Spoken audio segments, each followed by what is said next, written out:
ನಮಸ್ತೆ ಸ್ನೇಹಿತರೆ, ನಾನು ನಿಮ್ಮ ಪ್ರವೀಣ್. ಗುರುಭಕ್ತಿ ಯೂಟ್ಯೂಬ್ ಚಾನೆಲ್ಗೆ ಸ್ವಾಗತ, ಸುಸ್ವಾಗತ. ಪರೀಕ್ಷೆಯ ವಿಚಾರದಲ್ಲಿ ಭಯ ಇದೆ. ಪರೀಕ್ಷೆಯಲ್ಲಿ ತೇರ್ಗಡೆ ಆಗಲೇಬೇಕು, ಇಂಟರ್ವ್ಯೂಗೆ ಹೋಗ್ತಾ ಇದ್ದೀನಿ, ಕನ್ಫರ್ಮ್ ಆಗಿ ಸಕ್ಸಸ್ ಆಗಬೇಕು ಅನ್ನೋಂಥವ್ರು ಯಾರಾದರೂ ಇದ್ರೆ ಈ ಪುಟ್ಟ ಪರಿಹಾರವನ್ನ ಮಾಡ್ಕೊಂಡು ಹೋಗಿ. ದೊಡ್ಡ ಪ್ರಮಾಣದ ಖರ್ಚು ಇತ್ಯಾದಿಗಳು ಏನೂ ಇಲ್ಲ.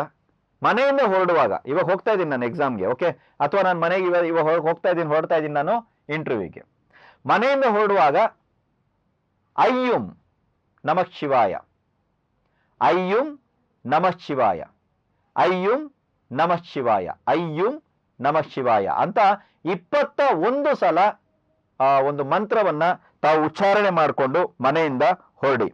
ಅದರ ಜೊತೆಗೆ ವಲ್ಲಭಂ ಗಜಾನನಂ ಏಕದಂತಂ, ವಲ್ಲಭಂ ಗಜಾನನಂ ಏಕದಂತಂ, ಅಯ್ಯುಂ ನಮಃ ಶಿವಾಯ ಆಗಿ 21 ಸಲ ಹೇಳಿ ಆದ ನಂತರ ನಾನಿವಾಗ ಹೇಳಿರುವಂತಹ ಮಂತ್ರವನ್ನ ತಾವು 21 ಸಲ ಹೇಳಿ.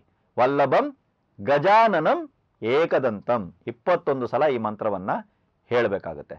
ಇದಾದ ಮೇಲೆ ಮನೆಯಿಂದ ಹೊರಟಾದ ನಂತರ ಇನ್ನೇನು ಇವಾಗ ಇಂಟರ್ವ್ಯೂ ನೆಕ್ಸ್ಟ್ ನಿಮ್ಮನ್ನ ಕರೀತಾರೆ ಅಂದಾಗ ಮತ್ತೆ ಅಲ್ಲೇ ಕೂತ್ಕೊಂಡು 21 ಸಲ ವಲ್ಲಭಂ ಗಜಾನನಂ ಏಕದಂತಂ ಅನ್ನುವಂಥ ಮಂತ್ರವನ್ನ ಹೇಳ್ಕೊಳ್ಳಿ.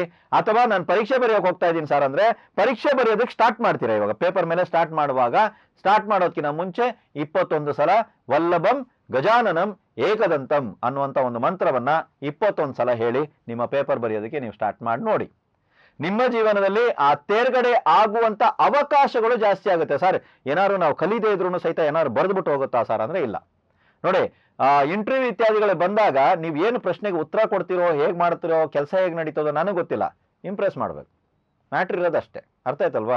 ಅವ್ರಿಗೆ ಇಷ್ಟ ಆಗ್ಬೇಕು ನೀವು ಏನು ಉತ್ತರ ಕೊಟ್ರಿ ಅನ್ನೋದು ಮ್ಯಾಟ್ರ್ ಅಲ್ಲ. ಅಥವಾ ನಿಮ್ಮ ಹತ್ರ ಈಸಿಯಾಗಿರುವಂತ ಪ್ರಶ್ನೆನ ಕೇಳೋದಕ್ಕೆ ಅವ್ರಿಗೆ ಇಷ್ಟ ಆಗ್ಬೋದು.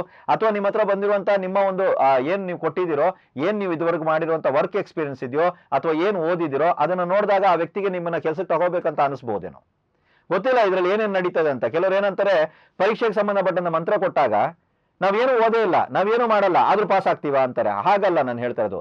ನಿಮ್ಮ ಪ್ರಯತ್ನದ ಜೊತೆಗೆ ಎಲ್ಲೋ ಒಂದ್ ಕಡೆ ಒಂದು ಶಕ್ತಿ ನಿಮಗೆ ಸಪೋರ್ಟಿವ್ ಆಗಿ ನಿಲ್ಲುತ್ತೆ, ನಿಮ್ಮನ್ನ ದಾಟಿಸುತ್ತೆ ಅಲ್ಲ, ನಿಮ್ ಜೊತೆಗೆ ನಿಲ್ಲುತ್ತೆ.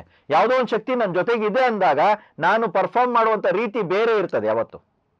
ಅಥವಾ ಕೆಲವೊಂದ್ಸಲ ನಾವು ಫುಲ್ ತಯಾರಿ ಮಾಡಿ ಹೋಗ್ತೀವಿ, ಟೈಮ್ ಸರಿ ಇಲ್ವೋ, ನನ್ ಗ್ರಾಚಾರ ಕೆಟ್ಟಿದ್ಯೋ, ಏನಾಗಿದೆ ಗೊತ್ತಿಲ್ಲ, ಅಲ್ಲಿಗೆ ಹೋದ್ರ ಮೇಲೆ ಮರ್ತೋಗ್ಬಿಡುತ್ತೆ ಬರೆಯೋದಕ್ಕೆ. ಅಥವಾ ಅಲ್ಲಿ ಏನ್ ಪ್ರಶ್ನೆ ಬಂದಿರ್ತದೋ ಅದೇ ನೆನಪಿರಲ್ಲ ನಮ್ಗೆ. ಈ ಪ್ರಶ್ನೆ ನಾವು ಓದೇ ಇಲ್ಲ, ಅಲ್ಲಿತ್ತು, ಇದನ್ನ ಬಿಟ್ಟು ಬೇರೆ ಎಲ್ಲ ಓದಿರ್ತೀವಿ.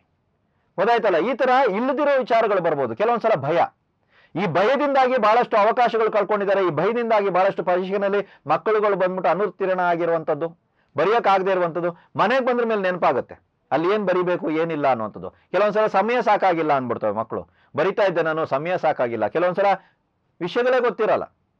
ವಿಷಯಗಳೇ ಗೊತ್ತಾಗಲ್ಲ ಅಲ್ಲಿಗೆ ಹೋದಾಗ. ಯಾಕೋ ಅಲ್ಲಿಗೆ ಹೋದಾಗ ಒಂದು ಭಯ. ಇವೆಲ್ಲವನ್ನ ನಿವಾರಣೆ ಮಾಡೋದಕ್ಕೆ ಒಂದು ಮಂತ್ರ, ಪರಿಪೂರ್ಣವಾಗಿ ಸಂಪೂರ್ಣವಾಗಿ ಸರಳವಾಗಿರುವಂತ ಒಂದು ಮಂತ್ರ ಇದೆ. ಆ ಮಂತ್ರವನ್ನ ಮೊದಲು ಶಿವನಿಗೆ ಸಂಬಂಧಪಟ್ಟಂತ ಮಂತ್ರ, ತದನಂತರ ಗಣಪತಿಗೆ ಸಂಬಂಧಪಟ್ಟ ಮಂತ್ರ. ತುಂಬಾ ಜನರಿಗೆ ಡೌಟ್ ಬರುತ್ತೆ, ಗಣಪತಿ ಮಂತ್ರ ಫಸ್ಟ್ ಅಲ್ಲಿ ಇರ್ಬೇಕು ಅಂತ. ಇಲ್ಲ, ಇದನ್ನ ಇದೇ ರೀತಿ ಜಪ ಮಾಡಿ ಅದಾದ್ಮೇಲೆ ಮತ್ತೆ ನೀವು ಪೇಪರ್ ಸ್ಟಾರ್ಟ್ ಮಾಡುವಾಗ ಮತ್ತೆ ಒಂದು 21 ಸಲ ಈ ಮಂತ್ರವನ್ನ ಜಪ ಮಾಡಿ ಆ ಪೇಪರ್ನ ಬರೀರಿ. ನೀವು ಖಂಡಿತವಾಗ್ಲೂ ಪರೀಕ್ಷೆಯಲ್ಲಿ ತೇರ್ಗಡೆ ಆಗ್ತೀರಾ. ಪರೀಕ್ಷೆಯಲ್ಲಿ ಒಳ್ಳೆ ಅಂಕಗಳು ನಿಮಗೆ ಎಷ್ಟು ಬರಬೇಕೋ, ನಿಮ್ ತಲೆ ಎಷ್ಟು ಓಡುತ್ತೋ ಆ ಲೆವೆಲ್ ಅಲ್ಲಿ ನಿಮ್ಗೆ ಎಷ್ಟು ಬರಬೇಕಾಗಿದೆಯೋ ಆ ಅಂಕಗಳು ನಿಮಗೆ ಖಂಡಿತವಾಗ್ಲೂ ಬರ್ತವೆ. ಒಂದು ನಂಬಿಕೆಯಿಂದ ಈ ಪ್ರಯೋಗವನ್ನ ಮಾಡಿ ಅಥವಾ ಮಾಡಿಸಿ ಮಕ್ಕಳ ಕೈಯಿಂದ. ಎಲ್ರಿಗೂ ಒಳ್ಳೆಯದಾಗಲಿ.